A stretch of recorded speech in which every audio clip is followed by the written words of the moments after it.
What do you think this thing is? It's called the Antikythera mechanism. It was found over 100 years ago at the site of a 2,000-year-old shipwreck located off the coast of Greece.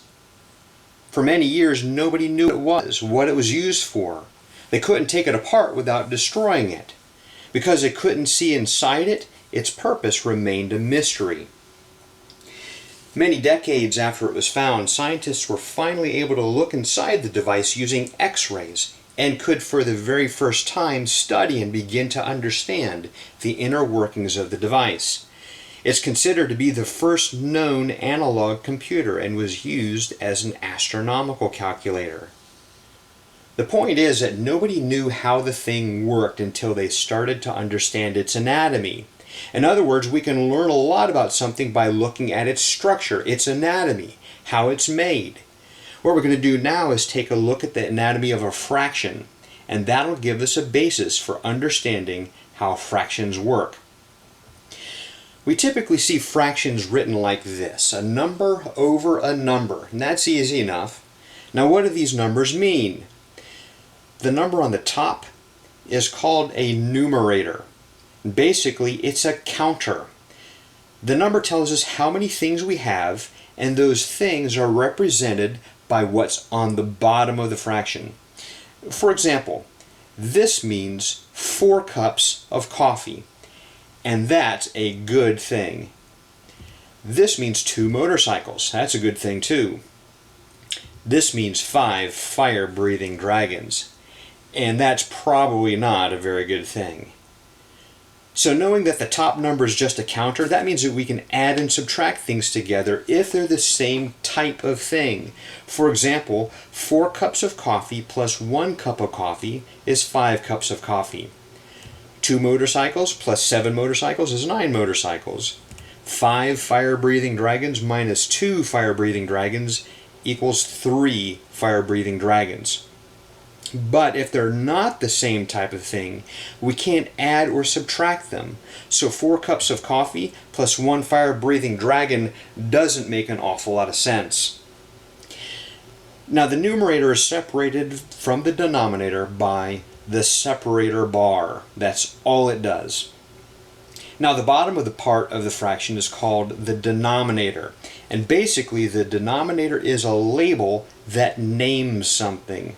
And what it represents is the total number of pieces of something that make up a whole. For example, this denominator is called a half, and it means that if a whole is broken into 2 pieces, each piece is called a half. A denominator like this is called a third, and it means that if a whole is broken into 3 pieces, each piece is called a third. This is called a fourth, or a quarter. And if a whole of something is broken into 4 pieces, each piece is called a fourth, or a quarter. And if you've ever wondered why a quarter is called a quarter, this is why. If you take a whole dollar, break it into 4 pieces, each piece is called a quarter.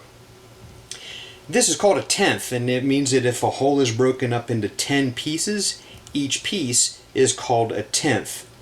Do you see the pattern? So this fraction here is read 3/4 or 3/4, and it means that there are 3 quarters. The 4 on the bottom means we took a whole, broke it into 4 pieces, and we have 3 of them. This fraction is read 8/11, and it means that there are 8/11. We had a whole, broke it up into 11 pieces, and we have 8 of them. 1, 2, 3, 4, 5, 6, 7, 8. This fraction is read 7/5, and it means that there are 7/5. We have a whole, broke it up into 5 pieces, and there are 7 of them.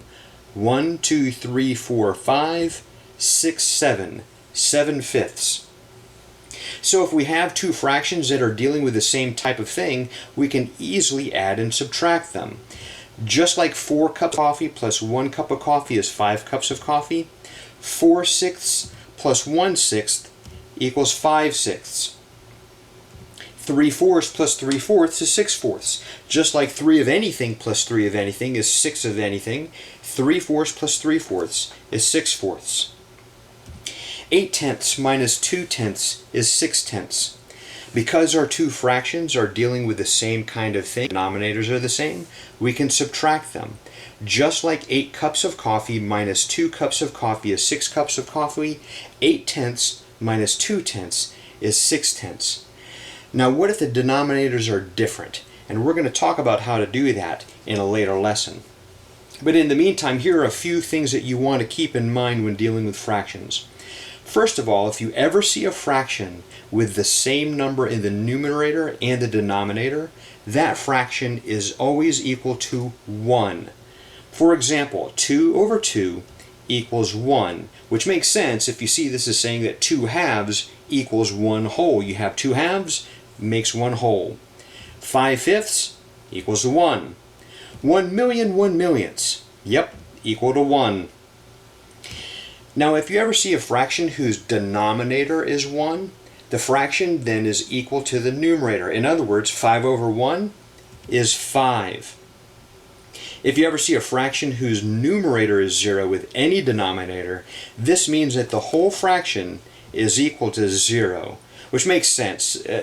For example, the fraction 0/5 means that you don't have any fifths, so you don't have anything at all. So numerator of 0 means the fraction is 0. Now, if you ever see a fraction whose denominator is 0, you probably want to run away.